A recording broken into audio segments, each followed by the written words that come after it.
Friends, आज की डरावनी कहानी है तीन दोस्तों की जो अपने दोस्त की शादी में उसके गांव जा रहे थे और उनके साथ अचानक ऐसा कुछ होता है जिसके बारे में आप भी अंदाजा लगा सकते हो, क्योंकि हम और आप कभी भी रात को अकेले तो हमें चलना ही पड़ता है। तभी हमारे साथ क्या घटित हो जाए हमें खुद को मालूम नहीं। चलिए फ्रेंड्स, हम उन्हीं के पॉइंट व्यू से आगे की कहानी शुरू करते हैं। अरुण ने इतना ही बोला था कि अचानक फिर से उसी झाड़ियों में से चमकती हुई दो आंखें दिखाई देने लगती है। देखते देखते वो आंखें अरुण के बेहद करीब आ गई और सामने का मंजर दिल दहलाने के लिए काफी था।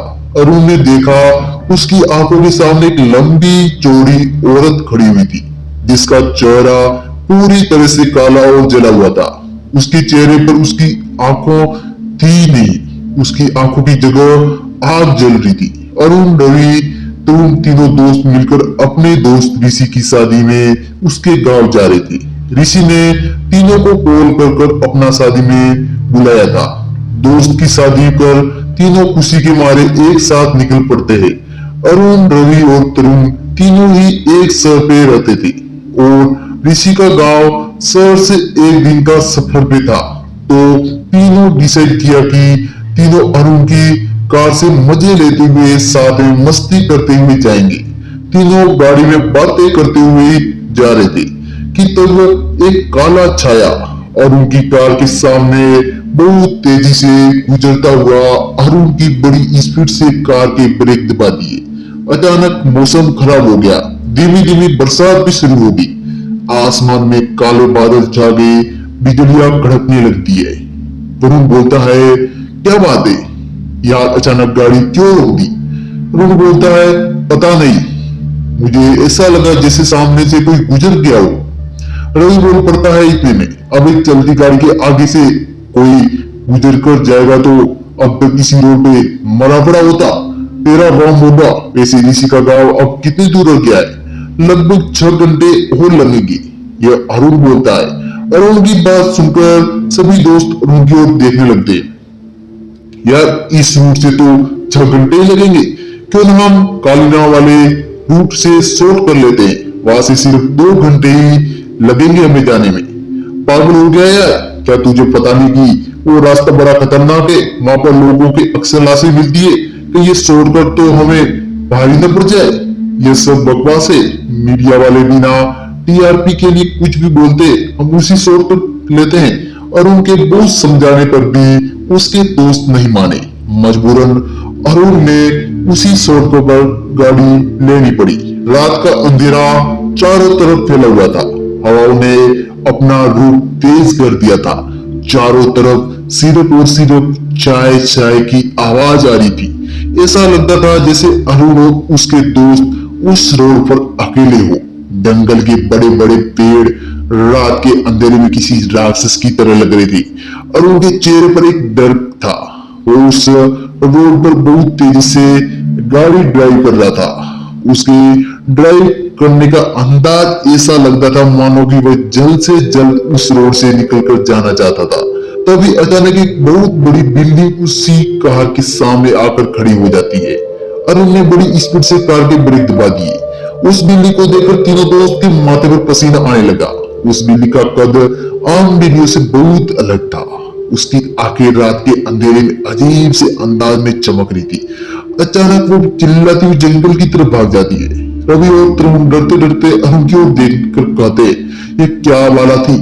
बिल्लियां तो मैंने बहुत देखी, लेकिन इतनी लंबी और मैंने कभी नहीं देखी। यार, मुझे लगता है कि अरुण सही कह रहा था, कहीं हम लोगों ने गलत शॉर्टकट तो नहीं ले लिया। मैं कहता हूँ अब भी वापिस चलो, मुझे कुछ ठीक नहीं लग रहा। मैंने इस शॉर्टकट के बारे में तमाम अफवाह सुनी है। रोहित बोला, तू सही कह रहा है यार, इस पूरे रोड पर सिर्फ हम लोग ही कार को अकेले दौड़ा रहे हैं। आसपास कोई नजर नहीं आ रहा। ऐसा लग रहा है जैसे कि रात के सन्नाटे में सिर्फ हम लोग ही यहाँ लड़ मौजूद है। अरुण के दोस्तों ने वापस मुड़ने की सहमति दे दी, मगर अरुण ने जैसे ही कार वापस मोड़ने के लिए स्टार्ट की, कार स्टार्ट नहीं हो रही थी। अरुण और उसके दोस्तों ने कार स्टार्ट करने में बहुत कोशिश की, धक्का भी लगाया, लेकिन लाख कोशिशों के बाद पर अपनी जगह से टस से मस नहीं हुई। तभी अचानक एक दिल दहलाने वाली भयानक चीख उनके कानों में टकराई। चीख सुनकर तीनों एक दूसरे के चेहरे की ओर देखने लगे। अरुण ने कान कपाती हुई आवाज में दोस्तों से कहा, यह तो किसी औरत की चीखने की आवाज है यार। तू सही कह रहा है, कहीं ऐसा तो नहीं कि कोई औरत मुसीबत में हो। क्या बात कर रहा है, तू देख नहीं रहा है यहाँ पर दूर दूर तक कोई इंसान मौजूद नहीं है, यह तरुण कहता है। अचानक अरुण की निगाह सामने घनी झाड़ियों में पड़ती है। अरुण ने देखा रात के अंधेरे में झाड़ियों में कोई खड़ा हुआ था, उन सबको घूर रहा था। उसे देखकर ऐसा लग रहा था जैसे किसी आंखों के अंदर आग जल रही हो। यह देखकर अरुण के शरीर में डर की सिरन दौड़ गई और अरुण बुरी तरह से घबरा गया। अचानक अरुण का मुरझाया हुआ चेहरा देखकर रवि अरुण की ओर बोला, क्या हुआ यार, तू अचानक से इतना घबरा क्यों गया? वो सामने देखकर झाड़ियों में कोई खड़ा है। अरुण के कहने पर उसके दोस्त ने झाड़ियों में नजर डाली तो वहां पे कोई मौजूद नहीं था। वहां तो कोई मौजूद ही नहीं है। एक तो मुझे वैसे ही डर लग रहा है, ऊपर से तू मुझे डरा रहा है, ये रवि बोलता है। अरुण नहीं यार, मैंने वास्तव में देखा था, झाड़ियों में कोई मौजूद था जिसकी आंखें चमक रही थी। रवि बोलता, अरे यार नहीं, बिल्ली होगी। उन तीनों की गाड़ी एक घने पेड़ के नीचे खड़ी हुई। अरुण और रवि एक दूसरे से बातें कर रहे थे। अचानक उनके कानों में तरुण के चीखने की आवाज सुनाई देती है। तरुण की चीख दिल दहलाने वाली थी। चीख सुनकर अरुण और रवि ने जैसे ही पीछे मुड़कर देखा तो वहां पर तरुण गायब था। तरुण को अचानक गायब देखकर उन दोनों के चेहरे दहशत से पीले पड़ गए। अरुण ने कम कपाती हुई आवाज में रवि की ओर देखकर कहा, यार ये चीखने की आवाज तो तरुण की थी। तरुण कहाँ गया? तो वो हम लोगों को डरा तो नहीं रहा है? रवि बोलता है, नहीं यार, वह हम लोगों के पीछे ही तो खड़ा था और रहा सवाल उसके डराने का तो तरुण उस नेचर का नहीं है। वो बेचारा तो खुद डरा हुआ है और सच कहा जाए तो हम सब डरे हुए। तो फिर तरुण कहाँ गया? तरुण ने अल्फाज बोले ही थे कि अचानक तरुण की दिल दहलाने वाली चीख की आवाज फिर से सुनाई देती है। तरुण की चीख की आवाज ऐसी थी जैसे कि उसे बुरी तरह से छुरी से काट रहा हो। तरुण की चीख से जंगल दल उठता है।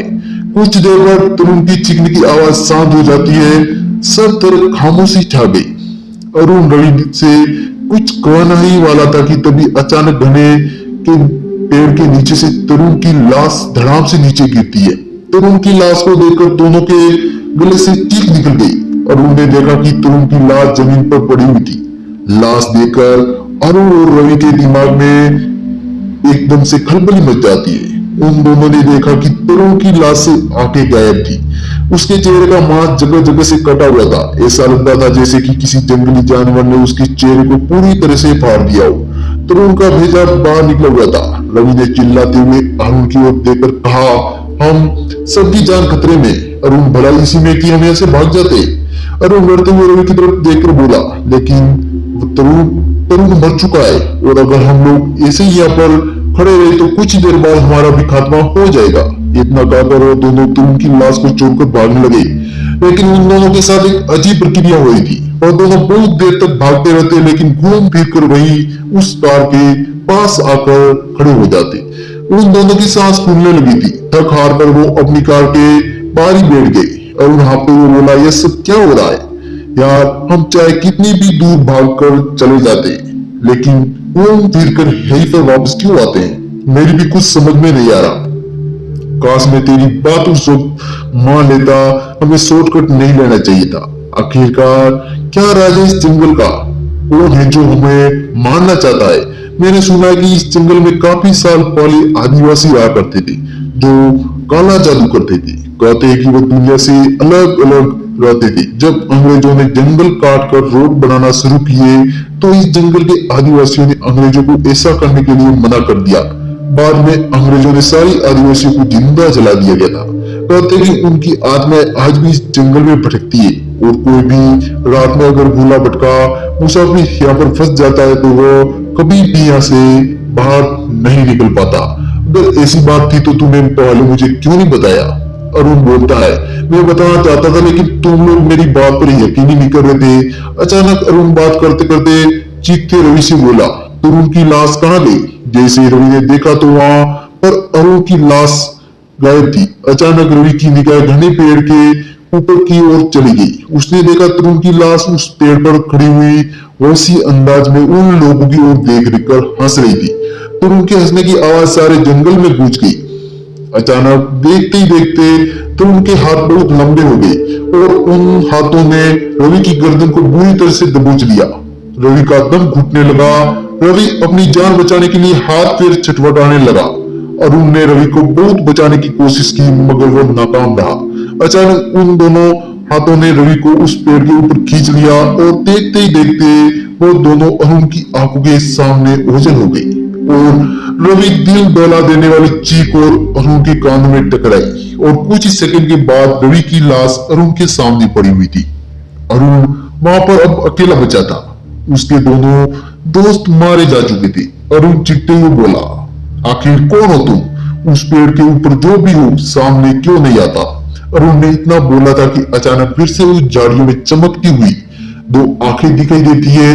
देखते हुए आंखें अरुण के बेहद करीब आ गई। सामने का मंजर दिल दहलाने वाला था। अरुण ने देखा उसकी आंखों के सामने एक लंबी चौड़ी औरत खड़ी थी जिसका चेहरा पूरी तरह से काला और जला हुआ था। उसके चेहरे पर उसकी आंखें नहीं थी। उसकी आंखों की जगह पर आग जल रही थी। उसके हाथ की जगह बड़े बड़े पंजे थे। अचानक वो औरत अरुण की ओर देखकर भारी आवाज में बोली, बरसों पहले इसी जगह पर अंग्रेजों ने शॉर्टकट बनाने के लिए हमारे समुदाय के लोगों को जिंदा जलाया था। उन्होंने लगा था कि खत्म हो गए मगर हम नादान नहीं जानते थे कि आत्माएं कभी नहीं मरती। हम अपने समुदाय के अलावा दूसरे लोगों का चेहरा देखना पसंद नहीं करते। जब हम जिंदा थे तभी हमने इस परंपरा का पालन किया और मरने के बाद भी हमने इस परंपरा को नहीं तोड़ा। इतना कहकर वो औरत एक भयानक काली परछाई में बनकर अरुण की ओर झपट पड़ती है और कुछ ही देर बाद अरुण की भी दिल दहलाने वाली चीख पूरे सन्नाटे में चीर चीर हो जाती है।